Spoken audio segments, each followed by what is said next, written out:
Now let's cover the two young Earth theories. Now understand with the young Earth theory, you'll slightly be pushing it.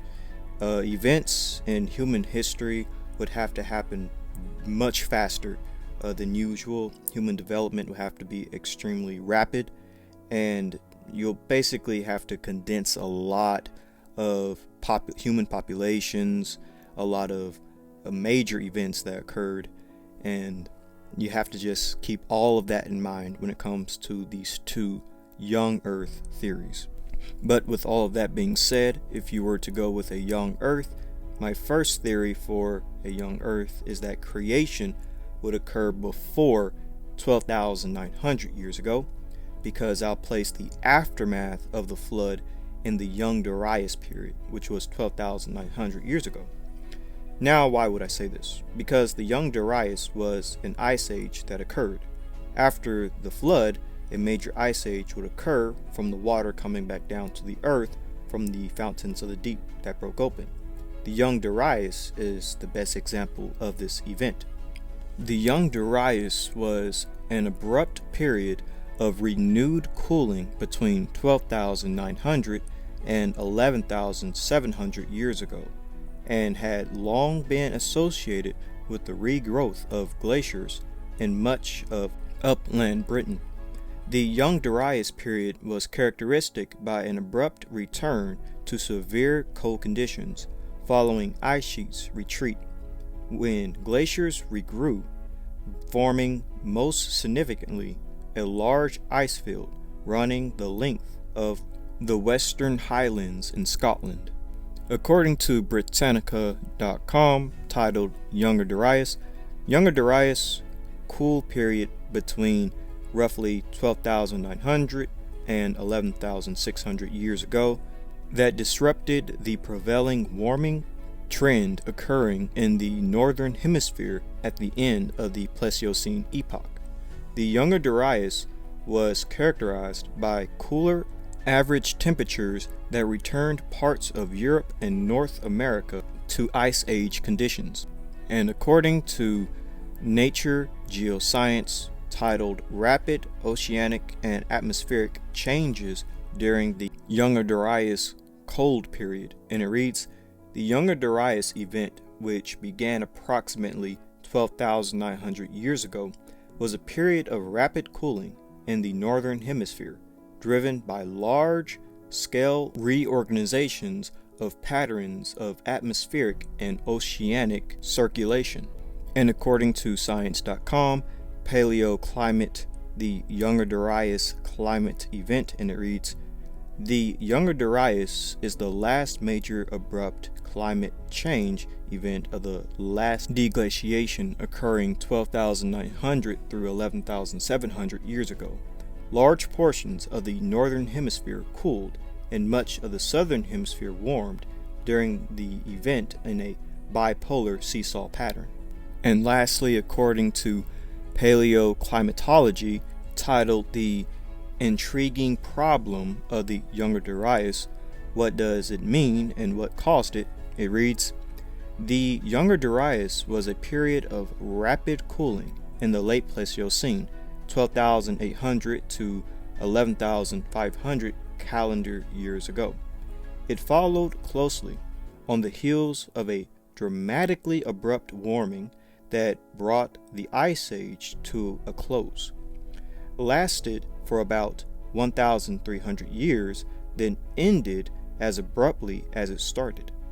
The cause of these remarkable sudden climate changes has puzzled geologists and climatologists for decades, and despite much effort to find the answer, can still only be considered enigmatic. The Younger Darius returned to a cold glacial climate was first considered to be a regional event restricted to Europe, but later studies have shown that it was a worldwide event.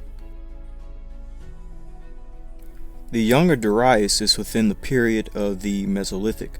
The Mesolithic is part of the Stone Age, and after the flood, Shem, Ham, and Japheth and their early descendants would all have to start from scratch. Getting off the ark and roaming the earth, these people are going to use stone tools. The Mesolithic was also a time when humans were also beginning to develop rapidly. According to Britannica, titled Mesolithic, also called Middle Stone Age, ancient cultural stage that existed between the Paleolithic with its chipped stone tools and the Neolithic, New Stone Age, and its polished stone tools. And according to History.com, the prehistoric ages, how humans lived before written records, and it reads, during the Mesolithic period, about 10,000 BC to 8,000 BC, humans used small stone tools, now also polished and sometimes crafted with points and attached to antlers, bone, or wood to serve as spears and arrows. They often lived nomadically in camps near rivers and other bodies of water. Agriculture was introduced during this period, which led to more permanent settlements and villages. Finally, during the Neolithic period, roughly 8,000 BC to 3000 BC, ancient humans switched from hunter-gatherer mode to agriculture and food production. They domesticated animals and cultivated cereal grains.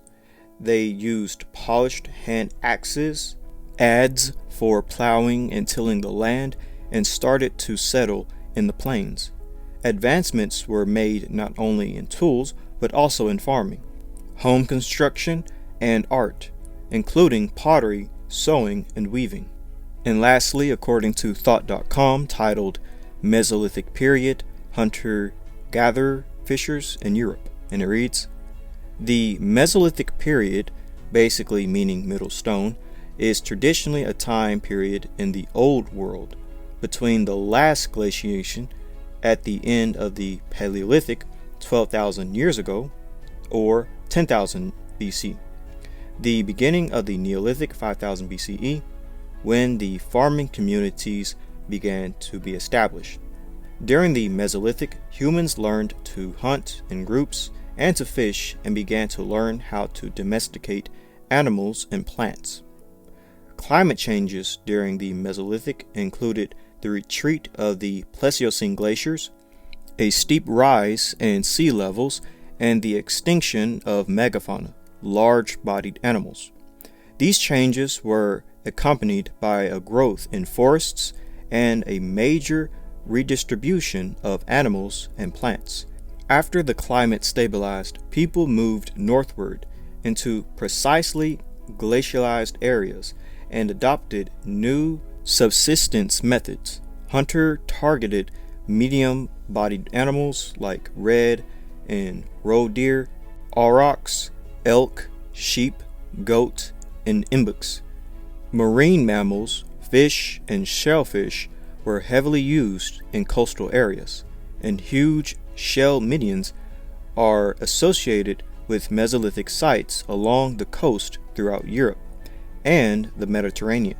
Plant resources such as hazelnuts, acorns, and nettles became an important part of Mesolithic diet.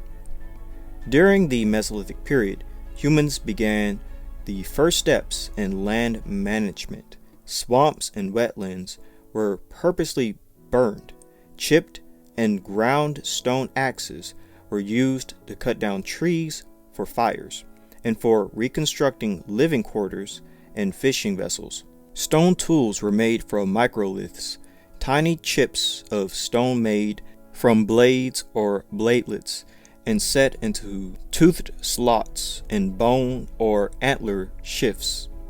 Tools made of composite material, bone, antler, wood, combined with stone, were used to create a variety of harpoons, arrows, and fish hooks. Nets and sardines were developed for fishing and trapping small game. The first fish wires, deliberate traps placed in streams, were constructed. Boats and canoes were built, and the first roads, created wooden trackways, were built to safely cross wetlands. Pottery and ground tools were first made during the late Mesolithic, although they did not come into prominence until the Neolithic.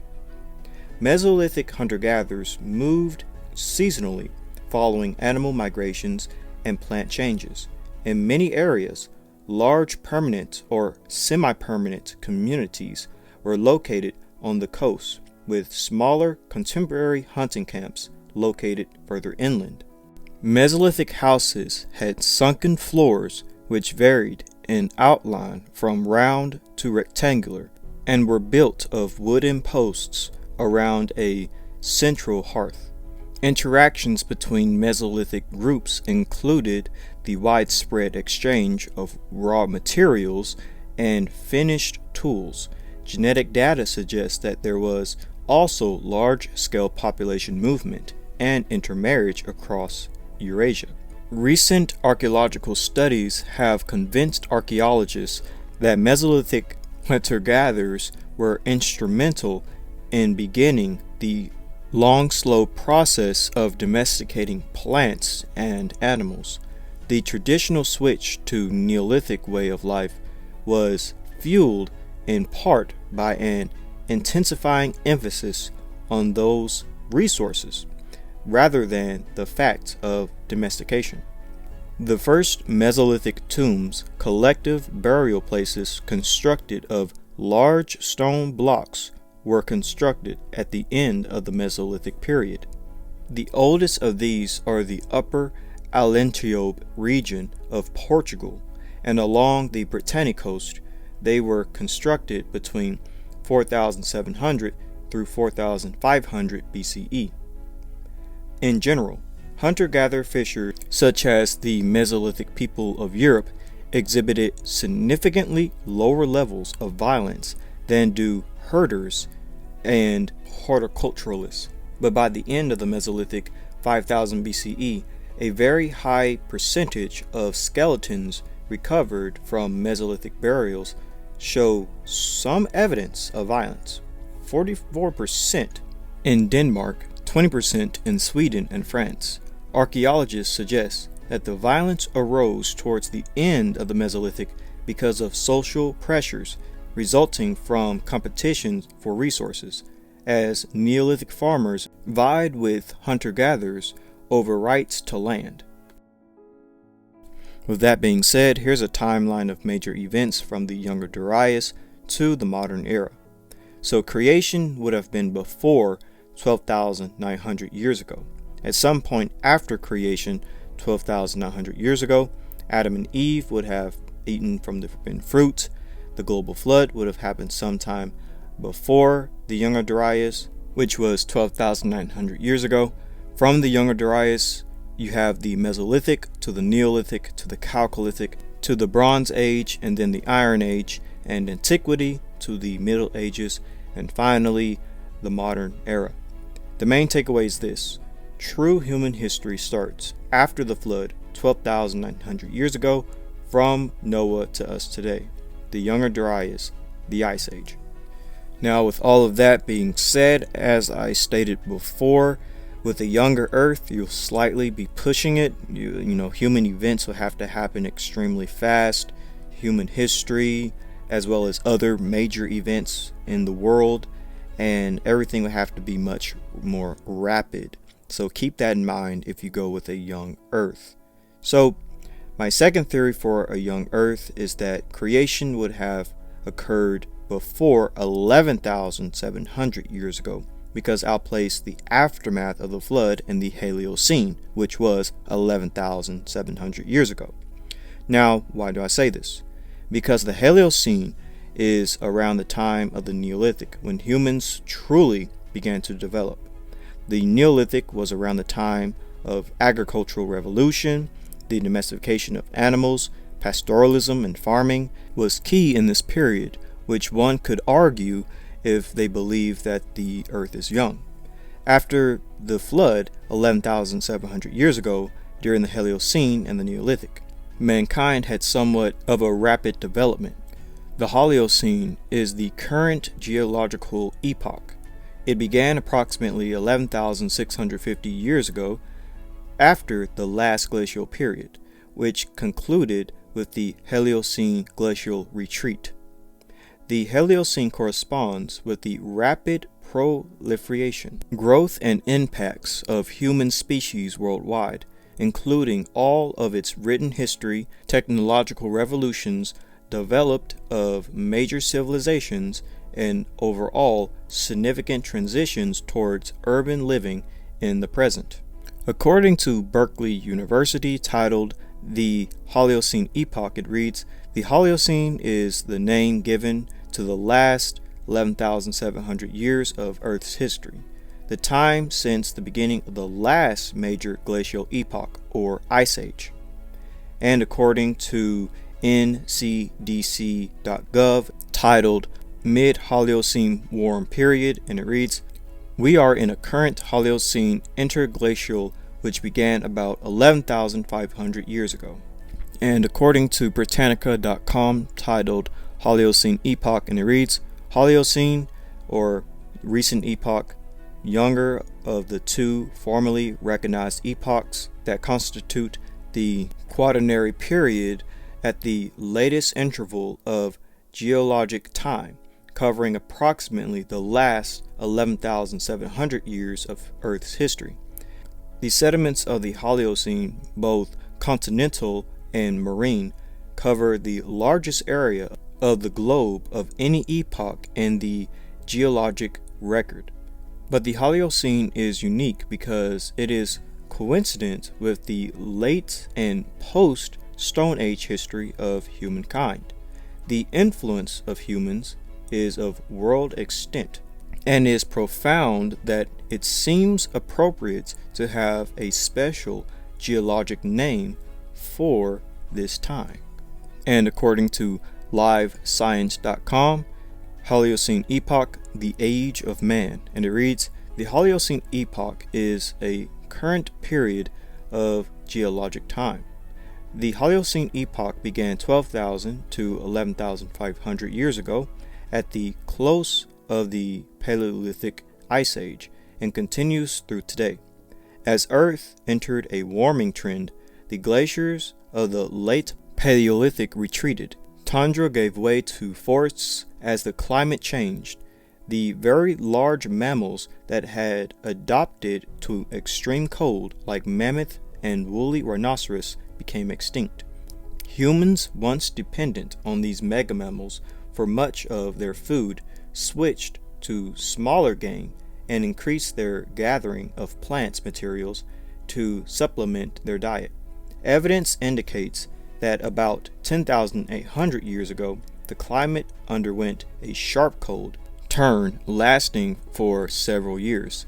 The glaciers did not return, but the game and plant materials would have been scarce. As temperatures began to rebound, human populations began to increase, and we began inventing the processes that would change the planet forever. Agriculture is one of the primary ways in which human activity has impacted the planet. By 8000 BC, the cultivation of wheat, barley, and other plants had spread from its origin in the Fertile Crescent through much of the Indo-European world.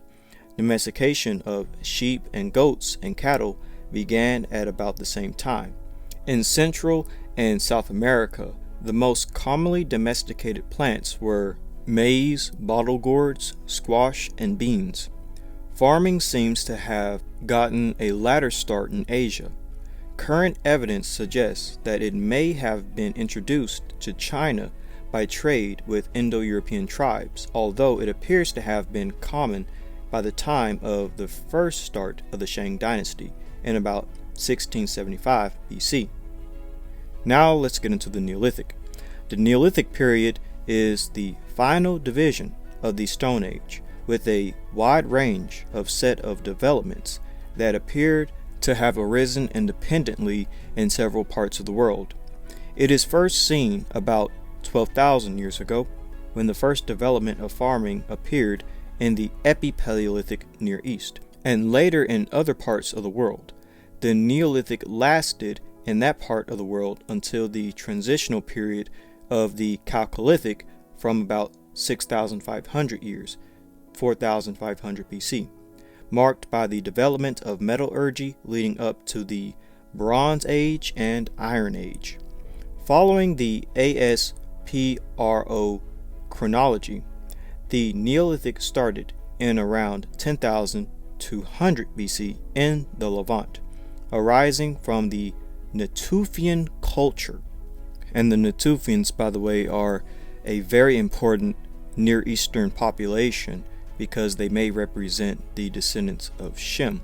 But let's keep reading.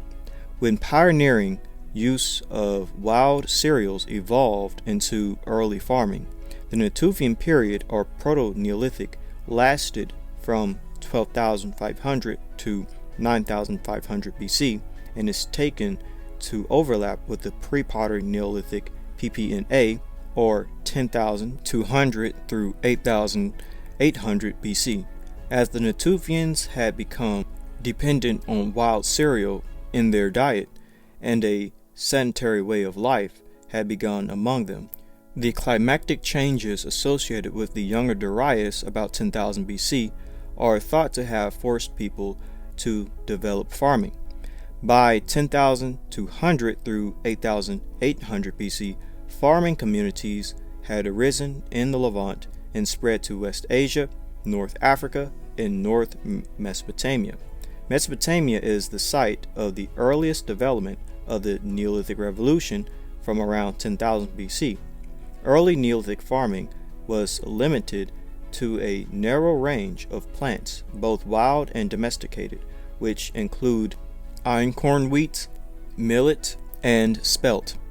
The keeping of dogs by about 8,000 BC, it included domesticated sheep and goats, cattle, and pigs. And according to History.com, Neolithic Revolution, and it reads, the Neolithic Revolution, also called the Agricultural Revolution, marked the transition in human history from small nomadic bands of hunter-gatherers to large agricultural settlements and early civilization. The Neolithic Revolution started around 10,000 BC in the Fertile Crescent, a boomerang-shaped region of the Middle East, where humans first took up farming. Shortly after, Stone Age humans in other parts of the world had begun to practice agriculture. Civilizations and cities grew out of the innovations of the Neolithic Revolution. And according to NationalGeographic.com, what was the Neolithic Revolution? The Neolithic Revolution was referred to the Agricultural Revolution. It is thought to have begun about 12,000 years ago. It coincided with the end of the last ice age and the beginning of the current geological epoch, the Holocene. It is forever changed how humans live, eat, and interact, paving the way for modern civilization. During the Neolithic period, hunter-gatherers roamed the natural world, foraging for their food, but then a dramatic shift occurred. The foragers became farmers, transitioning from a hunter-gatherer lifestyle to a more settled one. And according to worldhistoryencyclopedia.com, titled Neolithic Period, and it reads, the term Neolithic or New Stone Age is more frequently used in connection with agriculture, which is the time when cereal cultivation and animal domestication was introduced, because agriculture developed at different times in different regions of the world. There is no single date for the beginning of the Neolithic. In the Near East, agriculture was developed around 9000 BCE, in Southeast Europe around 7000 BCE, and later in other regions. Even within a specific region, agriculture developed during different times. For example, agriculture first developed in Southeast Europe about 7000 BCE, in Central Europe about 5500 BCE, and Northern Europe about 4000 BCE. In East Asia, the Neolithic goes back 6000 to 2000 BCE. And last, according to Britannica.com, titled Neolithic, it reads, archaeological evidence indicates that the transition from food collecting cultures to food producing ones gradually occurred across Asia and Europe from the starting point in the Fertile Crescent. The first evidence of cultivation and animal domestication in southwestern Asia has been dated to roughly 9500 BCE, which suggests that those activities may have begun before that date. A way of life based on farming and settled villages had been firmly achieved by 7000 BCE in the Tigris and Euphrates River Valley, and in what is now Syria, Israel, Lebanon, and Jordan. Those earliest farmers raised barley and wheat and kept sheep and goats, and later supplemented by cattle and pigs. Their innovations spread from the Middle East northward into Europe by two routes, across Turkey and Greece into Central Europe, and across Egypt and North Africa, and thence to Spain. Farming communities appeared in Greece as early as 7000 BCE, and farming spread northward throughout the continent over the next 4 millennia. This long and gradual transition was not completed in Britain and Scandinavia until after 3000 BCE and is known as the Mesolithic. So with all of that being said, here is a timeline of major events from the Holocene and the Neolithic to the modern era. So creation would have been before 11,700 years ago. At some point after creation, which was again 11,700 years ago, Adam and Eve would eat from the forbidden fruit. The global flood would have happened sometime before the Holocene, again, which was around 11,700 years ago. From the Holocene and the Neolithic to the Chalcolithic to the Bronze Age to the Iron Age to Antiquity and the Middle Ages, and finally the modern era. So the main takeaway is this: true human history starts after the flood, which begins around 11,700 years ago, from Noah to us today, the Holocene and the Neolithic. But here are the main points that you need to take away when it comes to the two young earth ages. With a young earth, again, like I said, you are pushing human history, like you're really pushing it. Just keep that in mind. Human events, world events, even genetic occurrences within humanity, all of that will have to happen rapidly. So keep that in mind if you go with a young earth. Civilizations and human populations, all of that would have to happen much rapidly, the development of humans, if you go with basically a 12,000 or 11,000 year old earth. But with that being said, number one, creation was before 12,900 years ago, and the flood was around 12,900 years ago during the young Darius. And two, creation was before 11,700 years ago, and the flood was around 11,700 years ago, which is the Holocene. So, summary and conclusion. The hydroplate theory proves the global flood, and the global flood and the hydroplate theory proves the Ice Age and a mass extinction event, followed by the Stone Age and human development, which all can prove the age of the earth, beginning from Noah to us today, depending on how old you believe the earth is. With all of that being said, choose whichever model best fits for your world view. With that being said, have a blessed day and shalom.